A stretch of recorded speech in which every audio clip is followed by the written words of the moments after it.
Hello, I'm John Garvin, the writer and director, and I'm here with... Sam Witwer. I play Deacon St. John in Days Gone. Yeah, and we're here to talk about the alternate path demo. So we did 2 demos for E3 this year. One you guys saw at the media showcase, and this one we showed behind closed doors on the floor at E3. And so for the first time, we're releasing it online so that everybody can kind of take a look at it. And I thought I'd just talk a little bit about, what the differences are, and just kind of like just show you what we were trying to accomplish this year. Yeah, I mean, the most obvious difference so far is the last one was nighttime during the rain, and this is daytime during the snow. Yeah, and it's not just cosmetic. And I think that's one of the things we really wanted to emphasize, because this time we're showing sort of a day in the life of Deacon. You see he's on the drifter bike here. We wanted to show a little more of the bike riding and how the weather can kind of impact that. So we have this drifting mechanic, right? You see him kind of slipping and sliding around a little bit. Changes the handling of the bike. That's really interesting. Now, there were wolves there last time, John, and these wolves would pursue you down this road, and then Deacon had to turn his back, shoot a wolf, and he got clotheslined right up there, didn't he? Yeah, exactly. So this time you see that he wasn't being chased by the wolves. That's a dynamic event that can that can happen or not. It just depends on when you're playing the game. Interesting. And this time Deacon saw the ambush and he was able to avoid it. So he kind of comes up and around and behind them. So does weather impacts whether these creatures show up or not in daytime, nighttime, all that stuff? Yeah, absolutely. So especially the freakers, they come out, they're mostly nocturnal, but they will come out as the weather gets colder. They become stronger in the cold. Right. And so that will, again, kind of change up the way the game plays. That's very, very, I kind of love that you decided to do this as a demo to show 2 completely different iterations on the same exact mission in the game. Yes, exactly. So we wanted to have, the job is basically the same. Deacon hears that his buddy's in trouble, rides out to save his life. And, as you can see here, this is a completely different experience from what we showed in the first demo. In the first one, Deacon gets clotheslined, and it sounded very painful, by the way. Oh, speaking of painful, okay, so the combat in this game is fairly brutal. John, you want to talk about that a little bit? Well, we just wanted to make it as, as realistic as possible. So, yeah, we're not holding back on that at all. And Sam's done most of his own stunt work for this. And I can tell you that when we're on the performance stage and we're capturing that stuff, we just try to keep it real, right? Right. Well, right. There was sort of a decision made at some point. I've been on the project for 2 or 3 years now. Yeah, I think 3 years. And so early on, I think there was a more, what were we? It was more Kurt Russell and sort of a two-fisted thing, and then it turned into, hey, let's take this quite seriously. And what that required is a lot more. Taking this combat stuff and showing the horror of the violence that happens and it were this type of circumstance to take place. I mean, realism, weirdly enough, is the thing we keep going back to when it comes to not just the stunts, but also the performance style. I think, it was very important that it doesn't seem like a bunch of actors, saying lines. It was all very incidental. And we wanted the world to sort of reflect that as well. So you saw there that, Deacon broke into that emergency vehicle and found some supplies. So this is what we're calling our survival vision. So you saw that earlier when he was looking at Manny's bike on the ground. And it's just kind of a way of seeing tracks in the world and sort of imagining what might have happened. And here I just wanted to point out that you're seeing in this part of the demo that there are freakers there. There weren't there before because it wasn't snowing. It was, and it was getting lighter out. It wasn't getting darker like it is. And so, it changes up the way you can play through the level. And what is this? So we call this the meat wall. The meat wall. Yeah, and it's not just there, to make the guys who put them up to seem evil. They're there for a purpose because, again, freakers are living creatures. They eat. That's their primary thing. They want to eat. And so you hang these dead freakers up, and any freaker, rather than coming into their camp like you see here, they would actually stop and snack. Yeah, exactly. Yeah.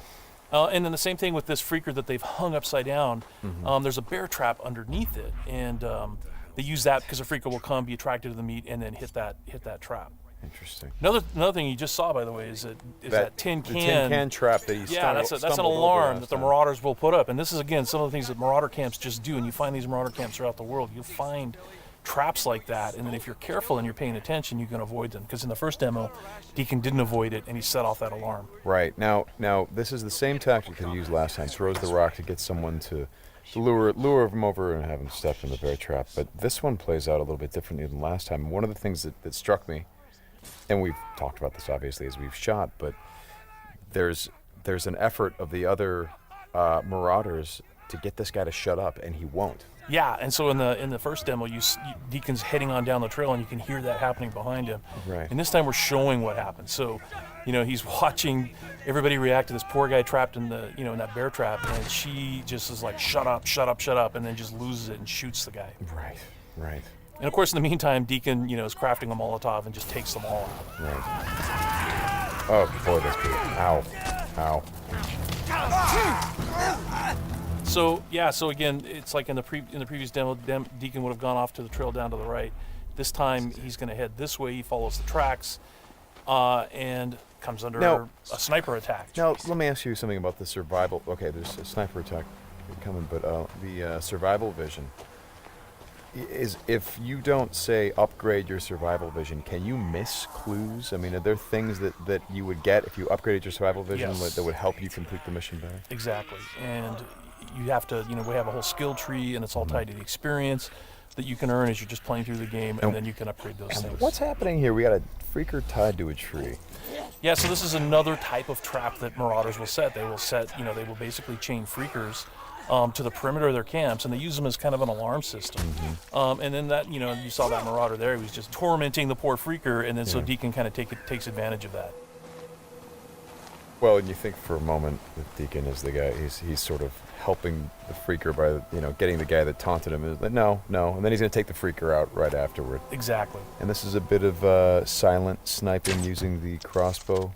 Yeah, so this whole sequence at the end plays out very differently. In the first demo, you saw Deacon use a swarm. He weaponized a swarm, lured them into the camp, and then they kind of did the work for him. There's no swarm in this run-through. Right. So the player really has to go in and use what we're calling our strategic sandbox combat, and that's just, stealth mechanics and setting and using traps, whole arsenal of weapons. You see there's a variety of weapons that Deacon's going to use through this, including the crossbow. He crafts his own bolts.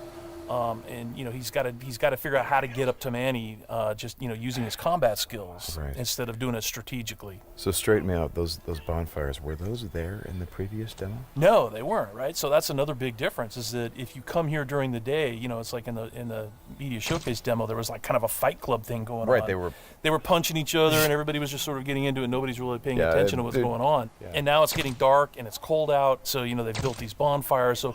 And again, it's not just a cosmetic change in the way the... Well, it's cold, right? Yeah, it's because it's cold. They have to build some... So it changes the way the Marauders behave in the level. Mm-hmm. Well, that's very...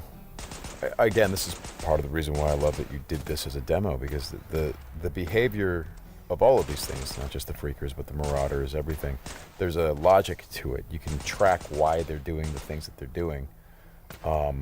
And you can use it to your advantage in the gameplay. That's kind of what I like about this so much. And that's really what we wanted to showcase this year, is that it's an open world game, and everything you see around here. And again, we're only playing this two different ways. You saw that waterfall way up there off in the distance. There's a bridge that goes in front of that. If you had a sniper rifle and enough ammunition, you could have driven your bike all the way up there. There's trails that go all the way up there. And you could have used your sniper rifle to take out this entire camp, because it would have taken them a while to figure out where the shots were coming from and to get to you. So, that's a different way to play it. There's another way to play it, by the way, where you could have just stealthed in through the entire camp if you had the skills to do it. And you could have just taken everybody out silently, or almost everybody. And then you could have gotten up to where Manny's being held using a different route, and just stealth killed that guy. There's no reason that you have to come in and run and gun it like Deacon is doing here. Hey, how scarce is ammunition? Because I see him switching from a bunch of weapons, and when we saw this demo, when I came in and saw it at E3, one of the things that I really enjoyed was I was sitting next to you, and the driver was playing the game, and at some point I saw you shift in your chair and you leaned forward, and I heard you say, "Oh man, uh-oh."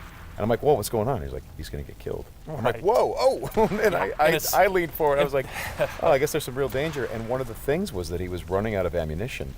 And he was trying to go pick up ammo from the dead he was looking for Marauders. ammo, But But And he was under fire. So when we were at E3, we had a whole team with us, and everybody played it slightly differently. So it just shows you that it's not scripted at all. Yeah. And then this Rager bear. Oh yeah, boy. the infected bear. The infected bear. That's, yeah. That's not what you want to see. Well, we thought that would be a good way to end the demo, is to show that it's just one, for Deacon's life. It's just one darn thing after another. Yeah. Right? You're going to save your buddy. You get clotheslined, you get attacked by wolves, or you think you're finally done. You rescued you've gone through all this stuff, and then suddenly, Rager Bear. Right. Well, as you said to me, it's not just about exploring an open world, as it is the open world coming after you, the open world seeking you out, trying to. Yeah, exactly. That's our tagline. In Days Gone, you don't have to go seeking out trouble. The world comes for you. Trouble's looking for you. All right, Sam. Thanks a lot. Thanks, John. It's been fun, and I hope you guys enjoy the demo, and we'll talk more about it soon.